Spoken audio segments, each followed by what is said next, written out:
what we do here is take source material. Could be articles, research, whatever.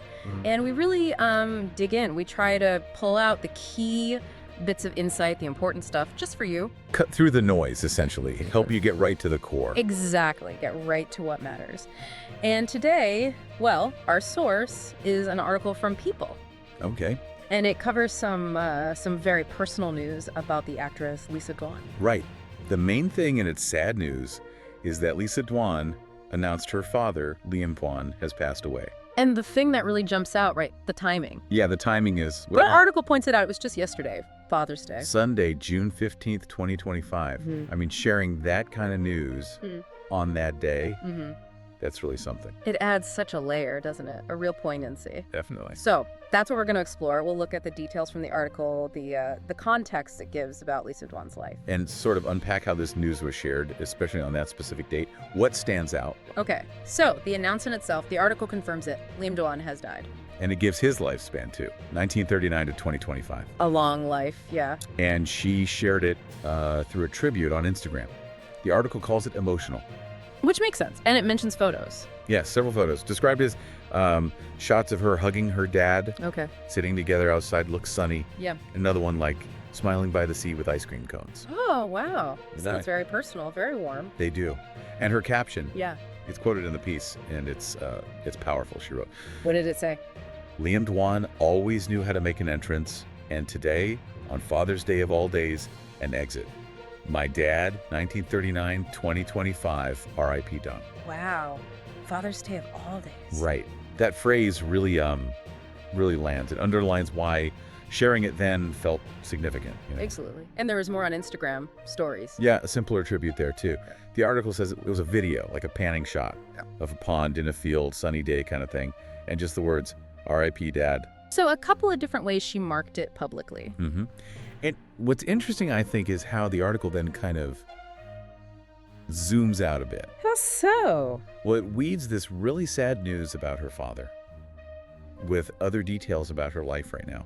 Gives you a fuller picture. Okay, like what kind of details? Well, her age, for one, she's 47, Right. and her current work, she's starring in that crime drama, Mauveland, plays O'Hara Delaney. Oh yeah, Moblend. That's the one with Tom Hardy, Helen Mirren, Pierce Brosnan. Yeah, the article lists. pretty high profile cast. Definitely. And it just premiered back in March on Paramount Plus time. So she's got this big professional thing going on right alongside dealing with this loss. Exactly. And then it pivots to her family life, too. Her daughter. Yep. Mentioned she welcomed her first child, Luna, with her partner, Paul. That was August 23, 2021. Okay, so Luna's 3 now. Right. Article says she's 3. Yeah. And there's even this little detail about a separate Instagram story post showing Luna with butterfly face paint.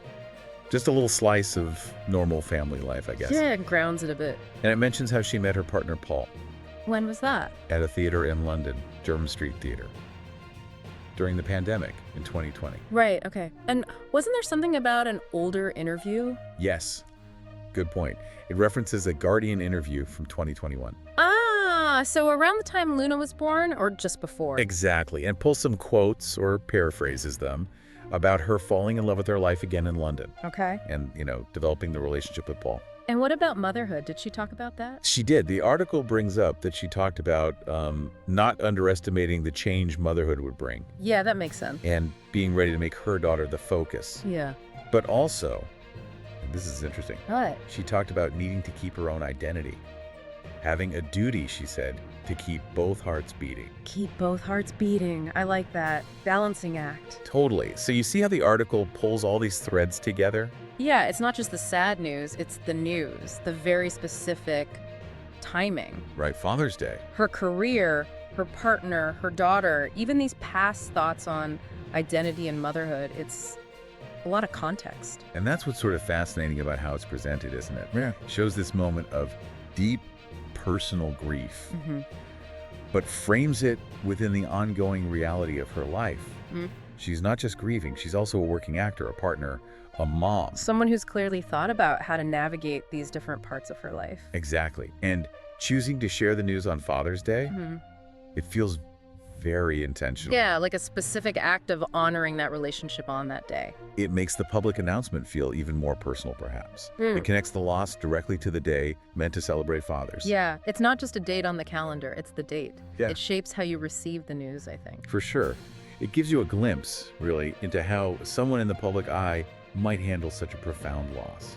And how the media, or this article anyway, tells that story by weaving it into her broader life narrative. Right. Okay, so let's recap this deep dive then. We covered the sad news from Lisa Dwan, her father, Liam Dwan, passing away. And we really focused on that timing, the announcement coming on Father's Day, June 15th, 2025. Yeah, and we looked at the context the People article provided, her age, her role in Moblin, Her partner, Paul, her daughter, Luna, and even those reflections from that 2021 interview about balance. so it painted quite a picture. It did. Which leaves you, maybe, with something to think about, based just on this source. Okay, what's that? Well, when someone like Lisa Dwan shares something so deeply personal, like the death of her dad, publicly, and specifically chooses a day like Father's Day to do it, what does that choice signal? How does it shape the way that grief is expressed and maybe received? It definitely makes you consider that line between public figures and private grief, and how significant dates. Yeah, how dates we load with personal meaning become part of sharing that loss, even in a public space. It's a powerful reminder of the human story behind it all.